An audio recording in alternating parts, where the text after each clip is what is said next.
SBS 뉴스입니다. 경기도 이천시 쿠팡 덕평물류센터 화재에서 인명수색 등을 위해 건물 내부로 진입했던 광주 소방서 구조대장이 숨진 채 발견됐습니다. 소방당국은 오늘 낮 12시 10분쯤 경기 광주 소방서 119 구조대 김모 구조대장의 유해를 물류센터 건물 지하 2층에서 발견했다고 밝혔습니다. 경기도는 김 대장을 순직 처리하고 장례를 경기도청장으로 거행할 방침입니다.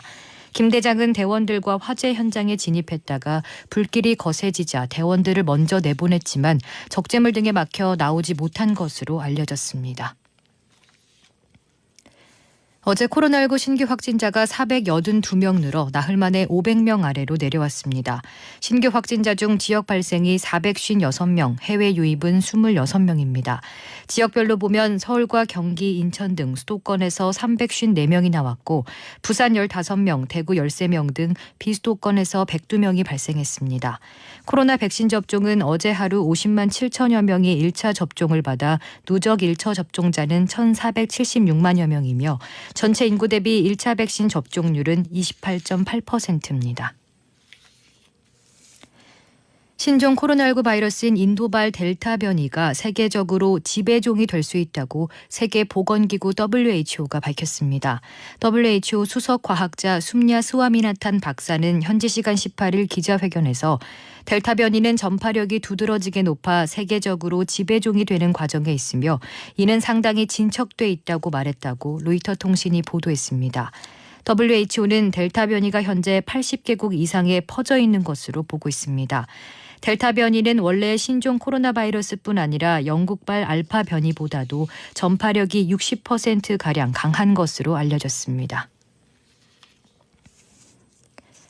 북한 김정은 총비서가 노동당 중앙위 전원회의에서 현 난국을 반드시 헤쳐나갈 것이라고 엄숙하게 선서했다고 조선중앙통신이 전했습니다. 중앙통신은 어제 전원회의가 상정된 의정토의를 성과적으로 마치고 패회했다면서 이렇게 보도했습니다. 그러면서 이번 회의를 가장 엄혹한 환경 속에서 조국의 번영과 인민의 복리를 위한 중대 결정을 내린 역사적 회의라고 규정했는데 코로나19 봉쇄 장기화 속에서 타개책을 찾으려 한 것으로 풀이됩니다. 미국의 북핵 협상을 총괄하는 성김 대북 특별대표가 북한과의 대화 재개 방안 등을 논의하기 위해 한국을 찾았습니다. 오늘 오전 인천국제공항으로 입국한 성김 대표는 한국과 일본 북핵 수석 대표와의 생산적인 만남을 기대한다고 말했습니다. 성김 대표는 모레 한미일 북핵 수석 대표 협의에 나설 예정으로 이 자리에서 최근 북한 전원회의 평가를 비롯해 대화 재개 구상에 대해서도 논의할 것으로 예상됩니다.